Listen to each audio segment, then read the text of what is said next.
नमस्कार दोस्तों, आप देख रहे हैं एसआर न्यूज और मैं हूं संगीता। दोस्तों, पश्चिम बंगाल विधानसभा चुनाव खत्म हो चुका। अब बारी है उसके रिजल्ट की। कल यानी कि 4 मई को पश्चिम बंगाल चुनाव का रिजल्ट हम सबके सामने होगा।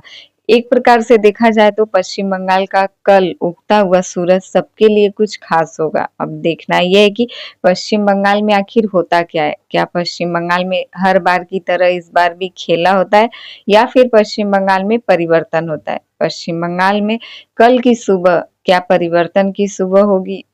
वही दोनों तरफ भारतीय जनता पार्टी और टीएमसी सभी उम्मीदवार जो है वह हर एक मंदिर में दर्शन करने जा रहे हैं। एक प्रकार से आज की रात सभी उम्मीदवार सभी पार्टियों के लिए जो है वह लोग रात भर पूजा पाठ कर रहे हैं।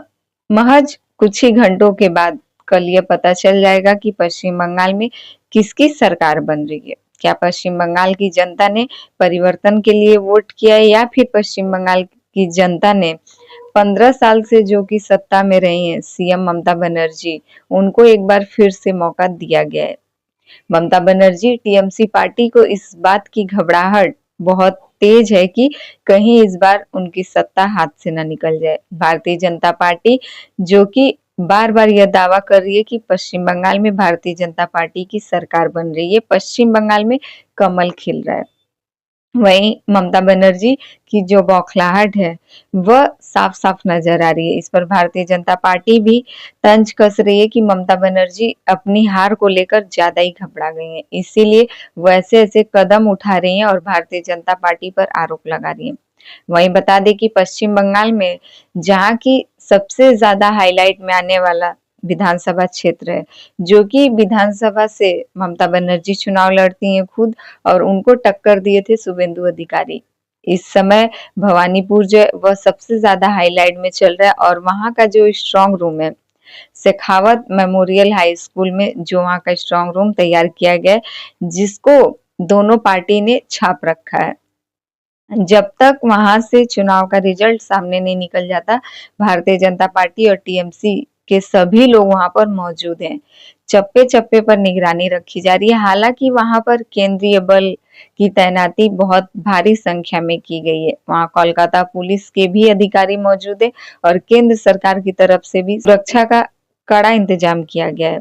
जगह जगह कैमरे, जगह जगह जो सेना के बल वहां पर तैनात हैं। अभी कुछ दिन पहले एक स्ट्रांग रूम में कुछ आदमियों के घुसने को लेकर टीएमसी ने विरोध जताया था। यह मामला किसी तरीके से शांत हुआ था।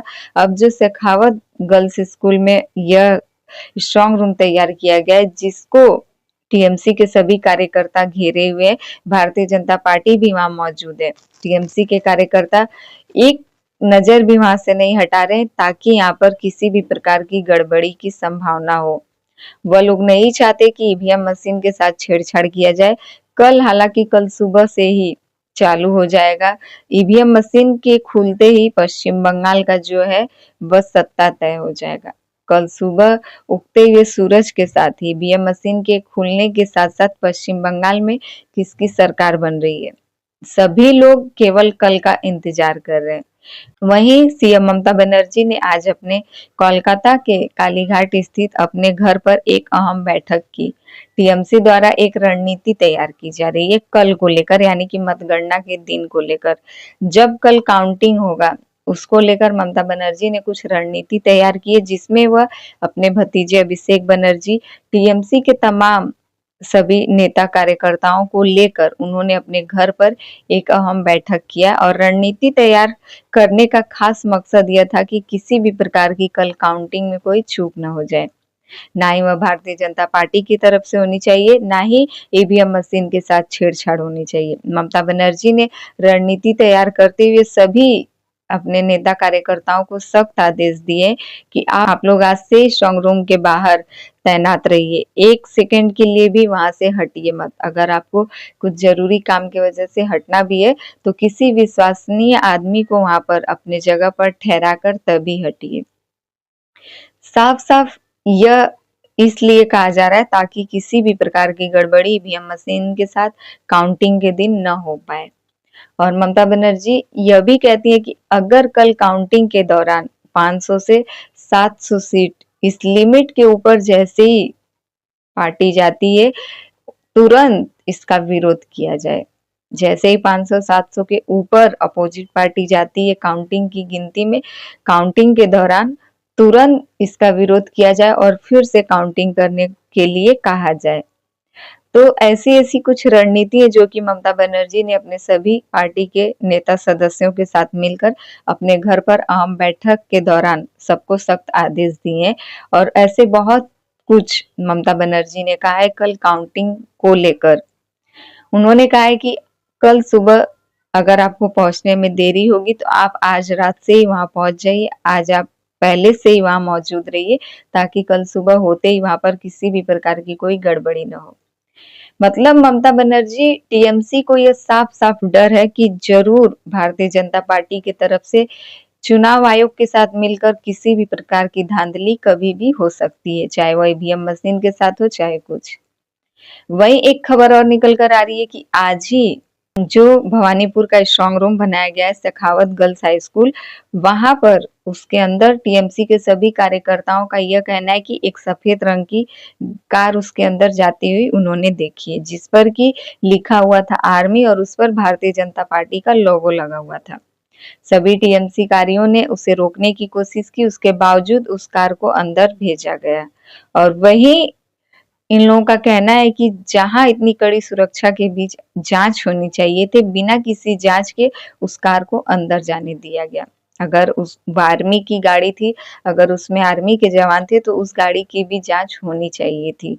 लेकिन आर्मी वाले ऐसा नहीं कर सकते, किसी भी पार्टी का लोगो उस पर क्यों लगाएंगे? यह बात गलत है और उसी को लेकर सभी टीएमसी के कार्यकर्ता ने वहां पर हंगामा खड़ा किया था।